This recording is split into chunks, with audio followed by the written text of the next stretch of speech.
Good afternoon, everybody. I'm Alan Terhune from North Sales in Annapolis, and we're here to do a little chat, debrief, fun roundtable discussion about what was an amazing 2023 Storm Tricycle Club Block Island Race Week. So we're lucky here to have a few people to chat with. So maybe if everyone can introduce themselves, we'll start with Jack. What boat you sailed on, where you're from, and all this other stuff. Hi, I'm Jack Orr. I work at North Sales Steel Point in Bridgeport, Connecticut, our state-of-the-art loft, if anybody ever wants to come and check it out. I was sailing on Ghost, a FAR 30, and I was in the cruising division. And we'll talk. Do you want to start with that now, or do you want to go introduce everybody first? No, introduce everybody real quick. Okay. I'm Jeff Hayden. I work at North Sales in Rhode Island. I was sailing on a GP42 called Settler and ORC1 at Block Island. Good afternoon, everybody. I'm Jonathan Bartlett from North Sales Annapolis down here in the Mid-Atlantic states. Down in Maryland, I sailed an ORC3 on the White Fleet on a J122 called Teamwork. And I sailed also an ORC3 on the Rima, I think 98 it's called, the Natalia 1198, which is a ORC boat that is kind of custom designed for that. It was a pretty fun week. And anyway, we'll get into it. So the cool part of the regatta, and I'm sure all you guys can chime in, is we had 3 different circles, many different types of racing, ORC, performance cruising, PHRF, all kinds of cool stuff. And luckily all of us were able, and one design, and a bunch of us were able to participate in different parts of the regatta. So Jack, I mean, you sailed performance cruising, and tell us a little bit about it. I mean, it's a different format, it's a different way of racing, but give us your impressions of that part of the week. Yeah, well, I was on the Green Fleet, which was the performance fleet. We had 6 classes of performance cruising boats, and 3 of the classes were pursuit style, which means that everybody starts with their handicap at separate times, and then hopefully they all converge at the finish.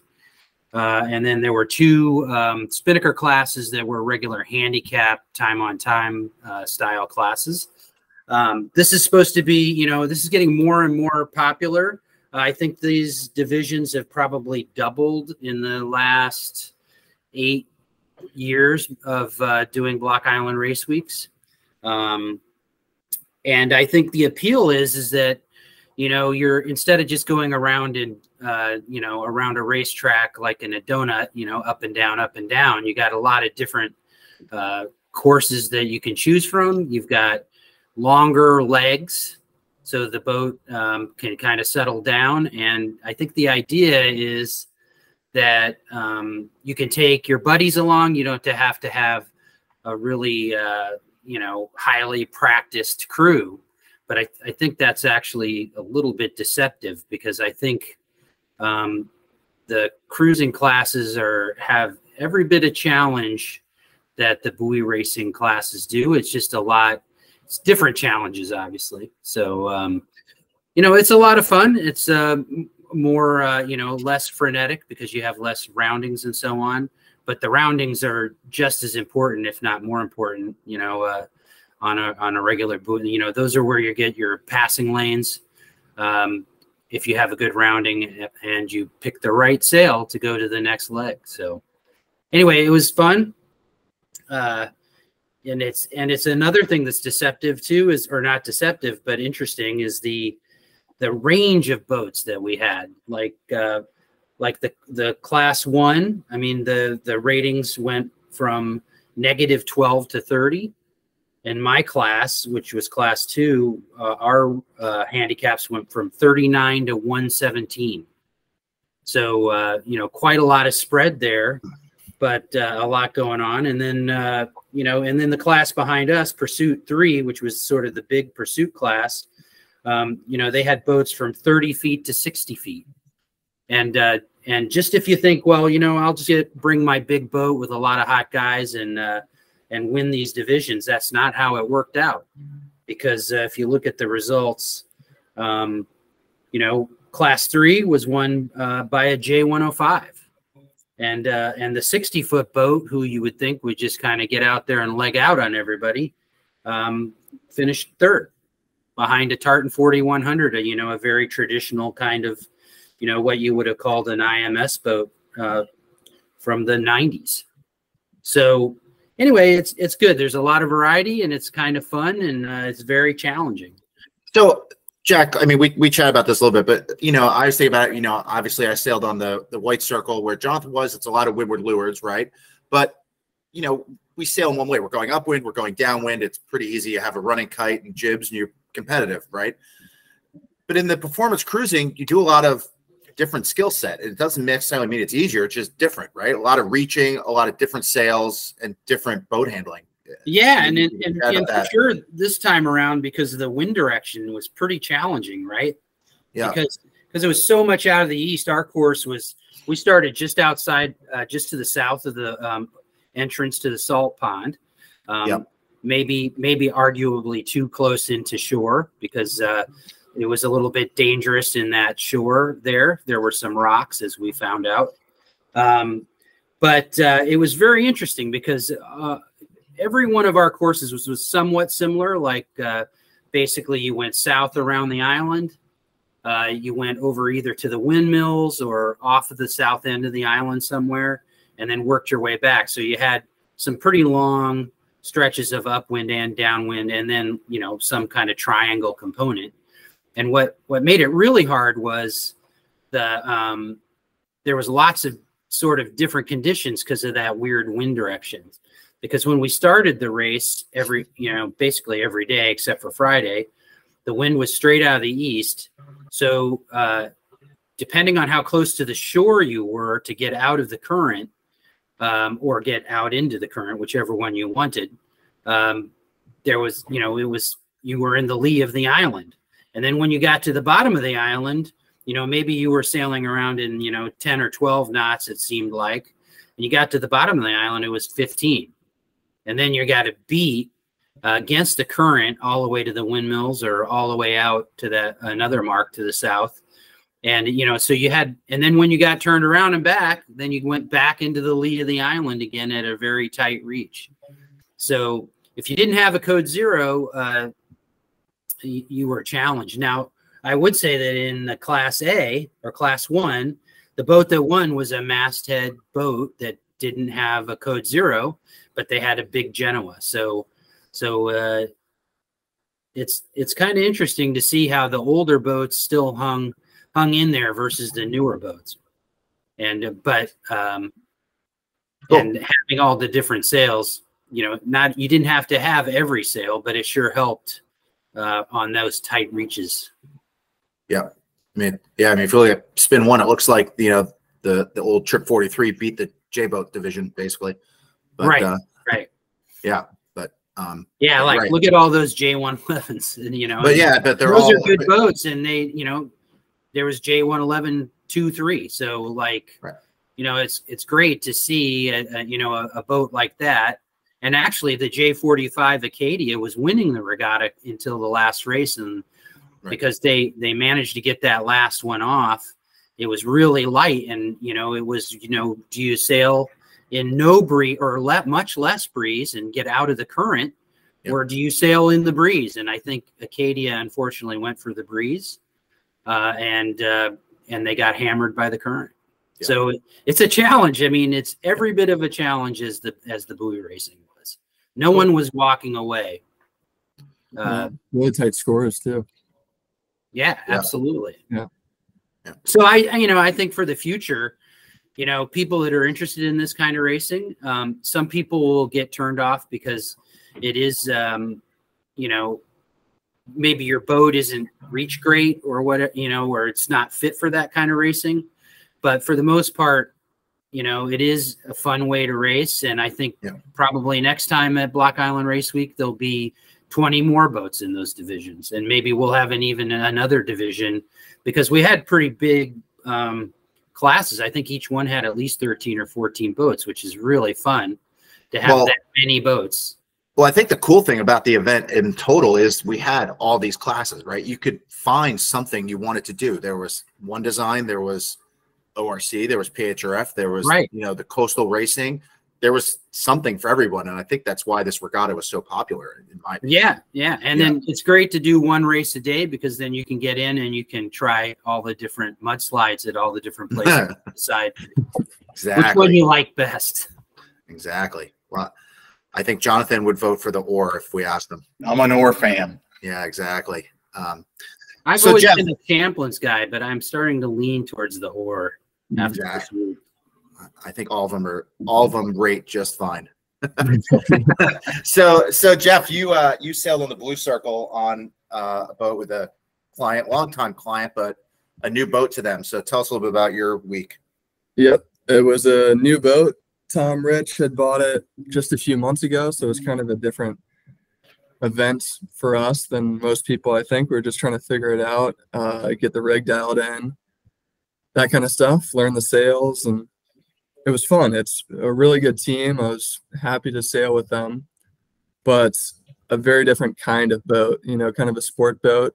And the boats that they've sailed in the past are heavier, overlapping head sails, stuff like that. So it was definitely good learning for all of us. And I think it was a really nice platform to be able to sail for basically a week and learn something every day. So we made adjustments on the dock. We changed the D2s a few times. We changed the forestay.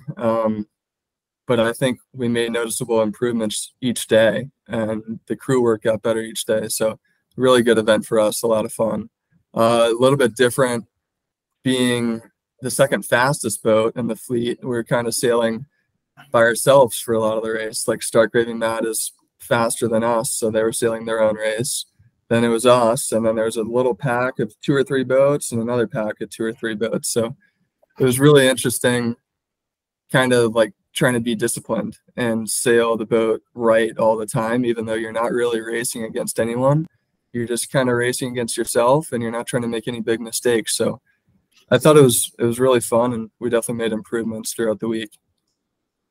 Cool. So, I mean, what was one of the big lessons? I mean, they came from a Trip 43, right, to a GP 42, which is Trip 43. Couldn't be further more opposite boats, basically. So, Yeah. I mean, what did you guys do to, for people who are out there thinking about getting new boats or going from something, more traditional maybe to a little more high powered? I mean, what are a couple things you guys talked about or worked on to? I mean, you tied for second against a really good team and not far off the lead, and you guys did really well. So how'd you guys execute that?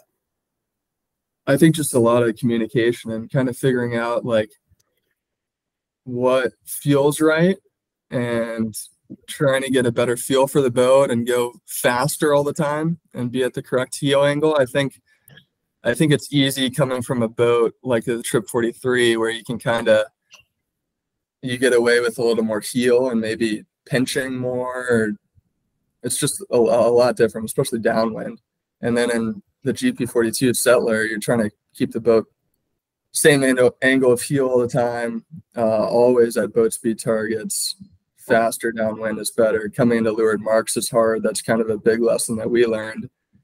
You can think that you're overstood on a ley line coming into the gate and start going faster because you're like, oh, we're overstood. We're not going to make it. We're not going to have room to get the kite down. So we're sailing 13 instead of our target, which is 10.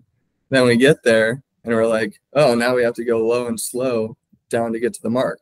And it's just painful. In a one design race, the boats that nailed the ley line and came in hot probably are rounding ahead of you. So it was that kind of stuff of just like the way of sailing is a little bit different in the sport boat. But it was really cool. It was a nice change. I think the team really enjoyed the boat. I think Tommy liked it, so it was good. Cool. And Jonathan is on here. Him and his team on the boat, the teamwork. We actually raced against each other, but they were the ORC boat of the week and had a pretty dominant performance this last couple regattas actually. So I don't know, JB, give us a little story about our circle for the week there. Well, first off, let's give a shout out to Storm Trysail Club for the efforts of running 172 boats on an island for a week with a lot of very happy sailors there. So they did a terrific job. First off, for sure. front loading the regatta and getting all the races in by, so they could do around the island on Wednesday was really They were on it. Awesome. Yeah. Secondly, we had 6 different classes on our course on the White Circle, and the ORC3 class, which we sailed in, was the 3rd start. Yeah. So it was what I would always call carnival sailing in the sense that you're not just racing on your fleet, you're racing against other classes too, just trying to keep your air clear. So you're always working hard on clear air and a good lane. That's really was one of the keys to our success. Another key for us is Robin Team and his family have owned this boat since 2007 in October. And this has been his boat, and he's worked on this program for many, many years. So the crew work that amateur crowd has sailing that boat is as good as any boat I've ever sailed on. So you can step on this boat and you're going to be competitive from the start. And we were prepared to go racing, and really worked out well. I mean, obviously we were racing against each other. To me, the thing about our division that was amazing is there's 14 boats. It was a really diverse group of 14 boats, but they were all fairly large, 40 footers basically. And if you looked at the first mark in a lot of these races, I mean, we were all overlapped kind of coming in there. The racing was really close. I mean, the scores show that you had, obviously a decent lead in the regatta, but if you look at the corrected times in a lot of our races, I mean, a couple of these positions, I mean, look at all the ties there are, and you look at the corrected times in these race by race in this division, there were less than 10-second differences on a lot of these corrected times that honestly, the point swing would have changed huge. So I was just amazed how close the racing was and how, I guess accurate it seemed. All the ratings seemed to be. I mean, every boat in this class was competitive in my mind, and it was exciting to see. Quite honestly, ORC is a terrific rule to be racing under, and I'm happy to see Storm Trisell's taking it on. And we all sail in different spots of the country, and New York Yacht Club does it. Yeah. And down here in Annapolis, we're using ORC. So I'm an advocate for it. Yeah. And I'm a believer in the rule, and seeing other clubs trying to use it. It takes some effort, but ORC works, and it also, as you said, I mean, it creates some really tight scoring when you're doing time on time scoring with these with this rating system they have. So it's it makes it almost feel like one design sailing. I mean, it did, and the cool part about our circle, and you can come on this. I mean, we had 3 one design sections on our circle: J105s, J88s, and J109s. And I mean, there were boats everywhere, so it made our races harder, and I'm sure we made their races harder. But all their racing was really tight. I mean, if you watched, I mean, the J105s, I don't think they ever rounded a mark where they all weren't overlapped, it seemed like. And we heard the race committee calling general recall a few times, because they were a little aggressive, but it seemed like they had a pretty awesome week. I think they had almost 30 boats at the regatta. It was really good to see. Yeah, what the 105s had 25 boats. It seemed like, and 1.2 mile beats. Yeah. So J105s all show up together at the weather mark. Yeah. And it makes for great battles, boat on boat sailing, and without question, it just made Block Island that much better because we were sailing in 8 to 14 knots of wind all 3 days, maybe a little more on around the island day, but that makes tight sailing when it's when the conditions are like what we had. Yeah, I agree. So for me, like one of the best parts of the week, I think, and I've done quite a few, nowhere near as many Block Islands as you or Jack have done. But I think the Round the Island race day is the best race day of the regatta personally. So I think, this year the conditions couldn't have been better, and, sunny, beautiful, windy. I mean, it was an awesome race in my opinion. So I don't know if you guys want to share any tips or secrets that you had. I mean, from our boat, one of the things I think was really critical was getting to the starting line early and kind of trying to sail that first leg, because it was really touch and go if it was a A3, a code 0, a jib reach, what it was, and kind of figuring out the starting line was kind of long, and it was kind of a weird angle to the wind and the course, but it worked. But it took some practice runs. You could see some boats that really did it well. And, we did a couple blasts with the code 0 to make sure we could do it. And it seemed like it helped us quite a bit. I don't know what you guys did to prepare for the race. I mean, it wasn't a long race, but it wasn't an easy race for sure. So I don't know, Jeff, what did you guys do? We set the A3 and just ripped off the start, but couldn't fetch the mark. So we dropped it and then kind of jib reached in. But I think it was a really fun race. I think the biggest thing for me that I saw, I think it was the southeast mark where we made that turn and we were kind of like jib reaching over for a little bit, tight angle. We put up the GS and the GS probably only increased our speed by like quarter knot, half a knot or something in a straight line, but it freed up the bow so much that we could surf on the waves. So our top end speed was like 14, 15, which was 2 knots higher than we had been doing, which was cool to see because I didn't have to ease the main as much for Tom to be able to put the bow down and ride the waves. So it was cool how the staysail can really load up the front of the boat and release some helm on those reach legs. I thought it was pretty cool. It's interesting you say that, Jeff, because, you know, you guys were just racing the boat for the first time. And, you know, I explained that I've been sailing on this boat for, you know, upwards of 16 years. And we have it pretty sorted out, knowing what sails to have at what angles. But you guys, for a race week, the learning curve you guys must have had was just amazing. And they're that much better with this boat now because they went to Block Island. Yeah, definitely. Especially with the around the island race too, like those reach legs that really shed some light on what else we need to do. You know, it was a cool mix of racing for sure. Yeah. Well, it was a spectacular race because the wind direction was not your normal wind direction. Yep. And maybe that's probably why, you know, the record was broken, right? Yep. Because Bellamente, what, an hour, 28 minutes or something they got around in?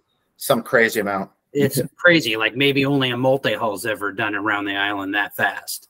So it's spectacular that that we had that week, and it was really, you know, Tom Castiglione and I did the sort of pre-regatta talk, and of course, you know, some of the things applied that we talked about on Around the Island race, but a lot of it didn't because the wind direction was so different, and the tide was less of a factor because there was enough breeze. But for sure, on the bottom side of the island, you had to really be careful with the, you know, going in too far with the rocks and everything. I didn't actually make it to the Around the Island, so because we got stopped partway down, but by a rock. But we didn't pay attention enough. So, but for sure. It has to be one that people will remember for a long time. Like that, this is one of the ones that'll bring people back to Block Island for the next, you know, 5 cycles because they want to do that race again. And you know, for us that are local guys in Eastern Connecticut, we also have the Off Soundings Regatta. And in the spring, we go around Block Island, you know, as part of the, you know, the regatta. So, you know, I always love to go around the island, and my biggest lesson would be if you've got Jeff Johnstone in your fleet, follow him. Mm-hmm. Well, and I think the one thing, and maybe all you guys can attest to, I mean, there is a lot of research to be done, right? I mean, there's a lot of current. There's, you know, it's not just a straightforward, you know, go around the island and just go straight in a straight line, right? I mean, there's a lot of parts and pieces to it. I mean, this year it might have been a little different because it's windy, but if you get a lighter air around the island race, it's pretty tricky. And there's a lot of things to know where to go and how to get out of current, how to get into current. I mean, it's actually a pretty complicated race. It's what makes it so much fun. Very, very true. It's funny you brought up Jeff Johnstone, Jack, because he was berthed next to us and he gave his crew a weather, you know, basically a routing briefing prior to the race. And I sat in on it and listened to Jeff, and he had his game plan written. They knew exactly what they were going to do before they left the dock. I picked up a couple things from it, and it did not hurt our performance at all. Which goes to the next thing I think of this race is you got to talk to other people who've had experience doing this in the past and get their take on it, not just the day of, but before you go to Block Island. It's really important in the currents of this island. I mean, this changes everywhere. Yeah, and identify the guys that are the locals. You know, like there's plenty of guys like that boat Wild Child. You know, right? if that guy sails around this island, just for fun every day, so just keep an eye on those guys. And like I say, the Johnstones, any boat that a Johnstone is on and he's the tactician, they go around that island more times than anybody. And don't think you're like, oh, I'm going to sail off to another corner because those guys don't know what they're doing. Well, they do. Almost every time. Yeah, for sure. And I think the best part of the Around the Island race, at least this year, was there's kind of some hint of a lay day on Thursday. So we had a pretty epic tent party, and then rumor has it, I don't know, I can't say or no, I participated, but I heard the kit went off on Wednesday night as well. So it was pretty good party night, I think, and day in Block Island on Wednesday for a lot of people. Everyone decided it was going to be a lay day at 3. Exactly. We were doing keg stands in our dock. Everyone had mudslides. Get a little out of hand. Yeah, so Jeff, let's talk about that. I mean, this is your first Block Island. I mean, again, all the other three of us been there a lot, but you've done a lot of one design regattas. I mean, what did you think of the social scene at Block Island? Is that like a reason why people should go, or what's the yeah? Thing? I think so. It was a lot of fun. Yeah, I mean, it had a great mix. Yeah. I mean, I can say Jeff is correct. There were keg stands happening on the dock on Wednesday at post racing. So the blender with pina coladas, there's mudslides. Yeah. Lots of good stuff. I mean, I'm sure that Jonathan took a nice leisurely bike ride around the island and didn't go to any of the parties. Yeah, did you guys take naps every day, or what did you do? No, we prepared for the next day by going out and training. I mean, honestly, I think though, in all joking aside, it's the best part of the regatta, right? There is really good racing, but your whole day isn't necessarily monopolized by it, and there is really fun. It's like a community coming together to have a good time for a whole week. Like, it's probably the best week of sailing we do every 2 years. I don't know if you guys agree, but I mean, it's just super fun. Yeah, and like Wednesday or Thursday, the lay day, I mean, it was great. Yeah. Just everybody was going around the island. They were running the shops. Yeah. I mean, it's not huge. It's manageable. And and even if you want to take a bike ride and go all the way out to the lighthouse or whatever, there's some uphill there, but it's worth the ride. Yeah. If you got good weather, and unfortunately the wind direction wasn't great. And of course we didn't have enough sun, but the beaches there are spectacular. That they are. You think about these Block Island race weeks that they've run for 60 years now since they started it, but the 30th one every other year, and they used to always have a lay day. It was a planned lay day, and then in the mid 80s they stopped and they wanted 5 days of racing, and I think it burned out people going to Block Island in one aspect of it, because there were a lot of Block Islands I remember doing with 5 days of sailing, which was great. Yeah. But 3 Block Islands ago, I believe, is when they planned to go back to this, planned lay day. And I think it has helped grow this regatta back to, early 2000 numbers. I think Jack would agree with this. I would say the weather, unfortunately, you can't ever predict that you're going to get 5 good days of sailing, right? No. And so, I mean, I don't remember. I mean, you remember it, but I don't really remember too many where you got 5 days of sailing, because there's either 1 day of fog and no wind. Yeah. And, but that's, you're on an island, right? And it's 60-degree water, and the sun is starting to make, typically if you have a normal, sort of weather pattern, it's going to be 75, 80 degrees. And that makes for interesting weather conditions. So, I think the way they did it this year was great. And, to have a lay day is awesome, because it does give, we had some pretty intense racing for 3 days. So yeah, I think you're right, Jonathan. I think the lay day is great.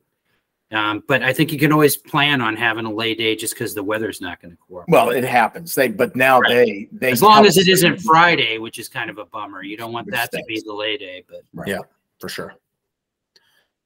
All right, well, cool. Well, thank you guys for this quick chit chat. I mean, if anybody else out there has any questions about Block Island, or you're trying to get fired up, you have basically 23 months and 4 weeks to get ready for next one. And, we're all here to help. I think somebody correct me. I think there was 12 or 13 different North sales people there. So if there's someone in your area you want to chat to or chat with one of the 4 of us, please reach out. I mean, I think it would be awesome to see 200 plus boats there next time and keep the momentum going. Cause it really is, it is arguably one of the best regattas in the US to go to, just from a sailing and fun side. So if there's anything we can do, just reach out and hopefully we see you all out there. So thanks for listening in.